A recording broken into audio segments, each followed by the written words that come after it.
Chapter 6, Golden Gate Bridge. You never think of yourself as naive until later. But I was as green as any hayseed dropped into a large city with real city problems. I'd grown up in the farming communities of sunny Central California during a particularly tranquil period. The 1980s were a period of economic prosperity that seemed to bestow rainbows and unicorns on everything. Or at least that's how it seems in my fuzzy childhood memories.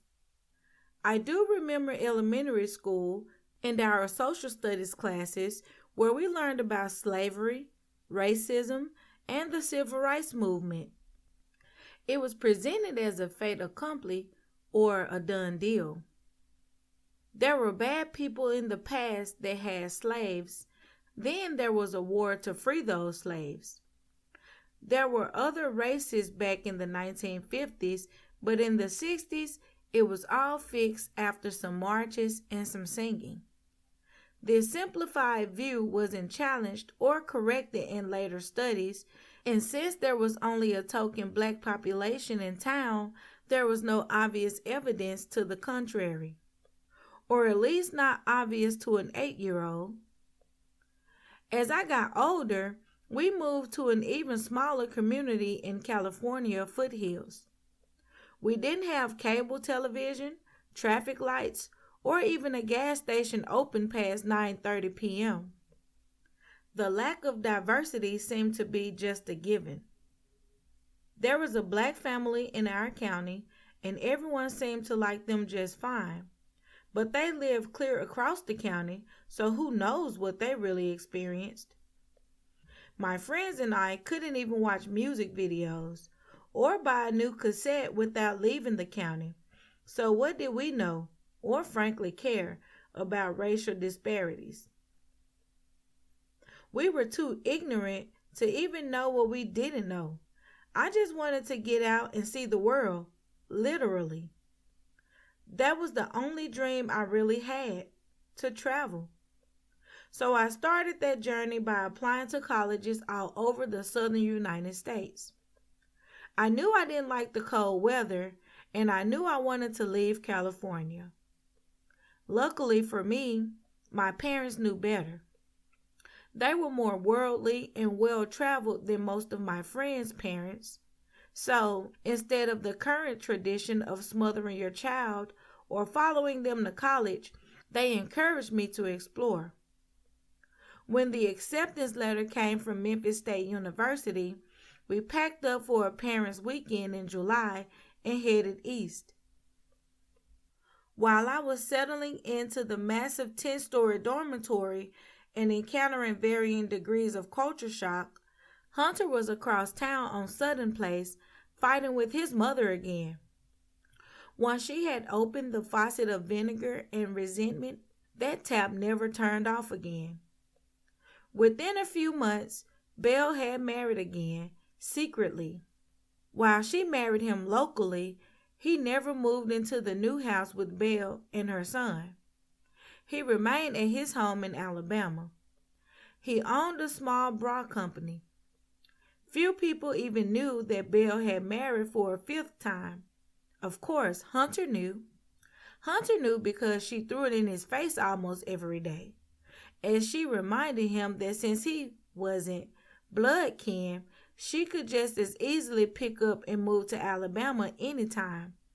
She could take all her money and leave him there, unwanted, and she would unless he could demonstrate his devotion and loyalty. They fell into an endless cycle of brutal screaming matches, followed by periods of calm but ardent declarations of love, devotion, and fidelity.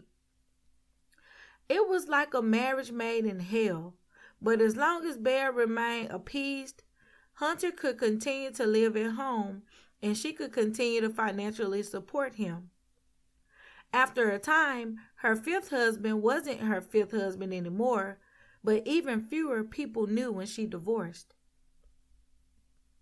My family was entirely non-religious when I was growing up. My maternal grandmother was Jewish, But other than lighting candles for a few years in a row, we were less religious than most communists in China, as the saying goes. Of course, that translated into a huge point of curiosity for me.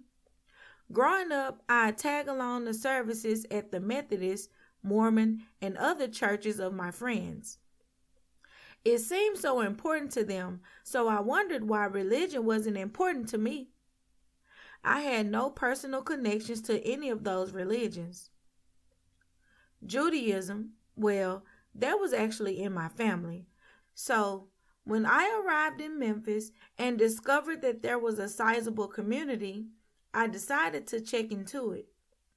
I'd never lived anywhere where I actually knew other Jewish people that weren't related. I'd certainly never lived anywhere that was large enough to have a synagogue. It was a crazy concept to me, and I'd expected to be welcomed into the tribe, as it were. In that way, I could understand how Hunter saw his faith as a membership card. But my experience was very different, and in many ways, after a brief incursion, made me very reluctant to reach out again. While I was initially welcomed into the building, at least, the welcome didn't last. Very quickly, I was essentially ostracized for not being Jewish enough. It was hurtful, but not nearly as much as it would have been had it been something I was passionate about. As it was, I had other friends, and I had recently joined a sorority devoted to community service. I didn't need to be part of the Jewish Student Union, so while the rejection stung, I carried on. Prior to my expulsion, I met several members of the JSU in the game room of the building. They were playing pool and making bets. One of them was Hunter, and the other was a man named Charles, who went by Chuck. As appalling as it is to admit, as enamored as I was of him all those years ago, his last name now escapes me. In contrast to Hunter and his running commentary during the billiards game, Chuck was sitting on the couch quietly with a book in his lap. He invited me to sit down and explained that he was there on a short study break. He was kind, smart, and good-looking in an intellectual type of way, despite the beginning of a receding hairline. We talked for about 10 minutes before he looked at his watch and said he needed to return to studying. He asked if I would walk with him to the law library, and so I did. I had started taking some evening classes in paralegal studies that semester, so I was intrigued. I had gone through quite a few majors in just a few short months and couldn't seem to find anything that fit. I found a flyer for an evening program, and while I wasn't interested in being a paralegal, it seemed like a good way to see if the legal field appealed to me. I couldn't fathom waiting until getting into law school only to figure out that it might not suit. We talked about that as we walked slowly across campus as he explained his love of the law. We spoke for a few minutes after arriving at the law library. I couldn't tell if he was interested in me or was just a genuinely nice person, but I was charmed by him all the same. As I left the law library, intending to head back to the tower dormitory, I was intercepted by Hunter, who just happened to be there. I was amused and flattered by this, but still not very impressed by his endless self-aggrandizing. He asked if he could walk me to the dorm, and there didn't seem a gracious way to say no, so he did. As we walked towards the dorm, we ran into my two closest friends, my roommate Libby and my friend Melissa. I gave them a bit of an eye roll when he insisted on continuing to escort us back. He must have sensed my disinterest because as we approached the building, he mentioned that he could get us backstage tickets to see B.B. King. I wasn't cultured, or educated enough to know anything about blues music, but the three of us girls were intrigued about being backstage and underage at one of the most famous clubs in Memphis. So we ended up going, along with Hunter and two of his friends. When I think back to the time, the memory is pretty hazy. My biggest regret is not knowing enough to appreciate watching a live performance of B.B. King, who was in his late 60s back then. We had another couple such dates once Melissa and I traveled to Little Rock with Hunter and his friend for a football game. I didn't like sports, but Hunter had to make a pit stop at Buster's Liquors before we left Memphis, so I happily sipped on the same bottle of Zima for the whole ride. It was nothing serious for either of us, and it just seemed like good fun.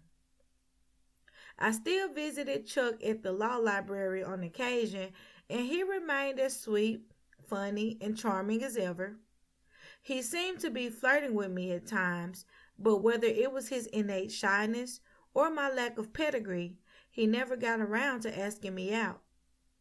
After 2 or 3 more visits at his behest, with nothing more than small talk, I stopped going.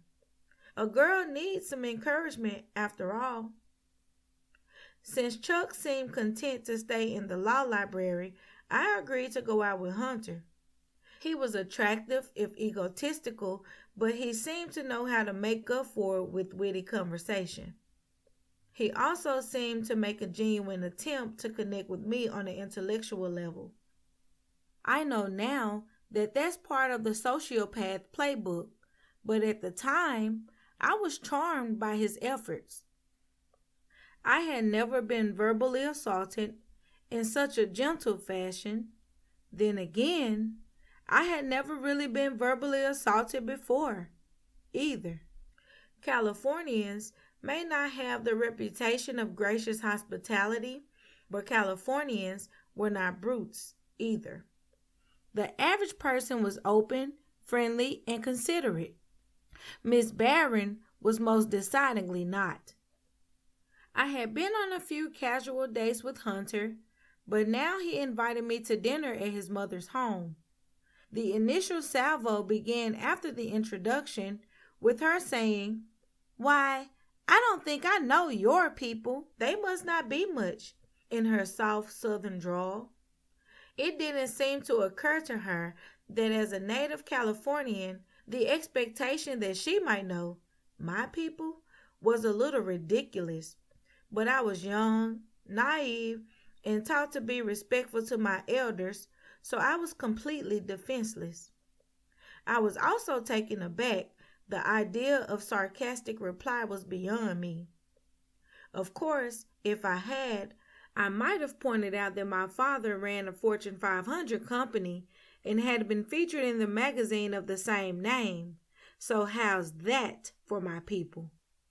But honestly, I've never been able to immediately answer rudeness with rudeness, so snappy comebacks still escape me to this day.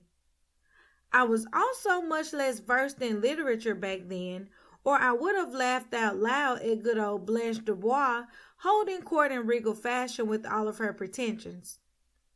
There was not one, but 2 painted portraits of her visible as you entered the house, one at the foot of the stairs and the other hanging over the mantel of the fireplace in the dining room.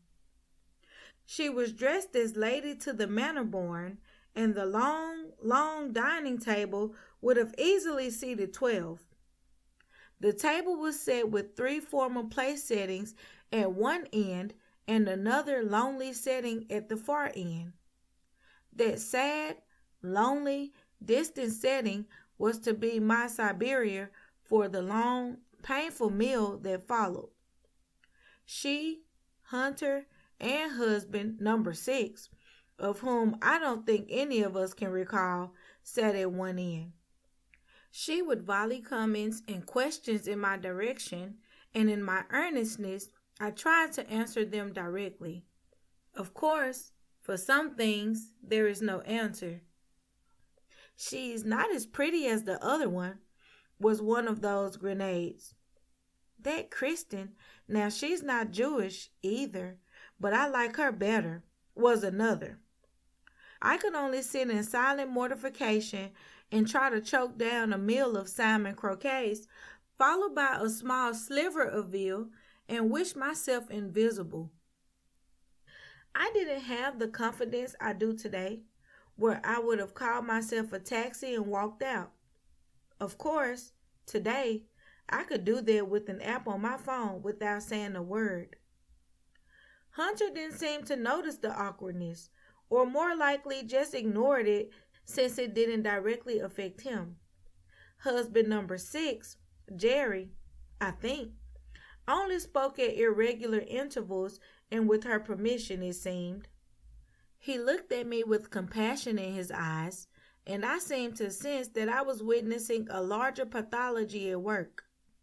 Long after I wanted to leave, Hunter arose from the table. Belle suggested a game of mahjong. I was incredulous, and so I finally found my voice to insist that I needed to return to the dorm. "Oh my, how discourteous," Belle said, seemingly appalled that I no longer wished to subject myself to her abuse.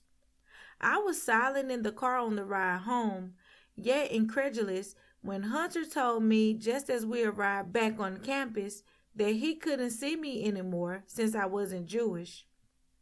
I wanted to strike him for his gall in thinking I'd ever want to see him again. But even then, as naive as I was, I realized that for someone like Hunter, ending our relationship would have to be his idea. I should have remembered that.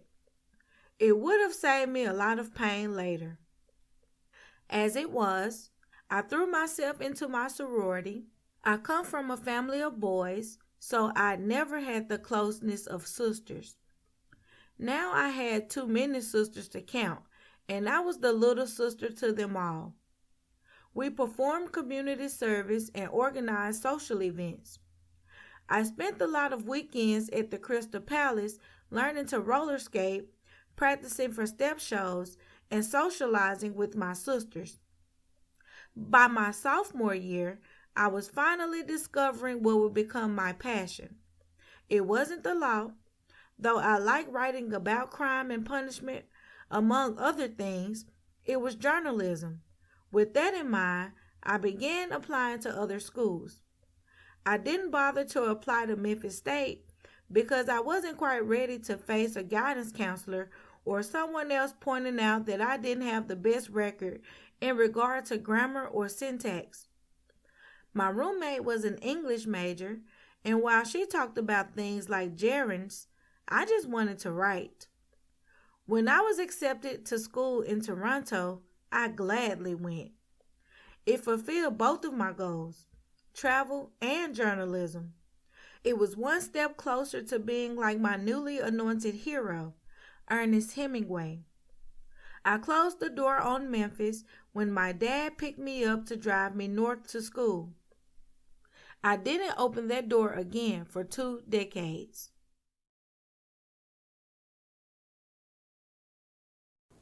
This episode was narrated by Zeporia Gray of RMP Studios in Memphis, Tennessee.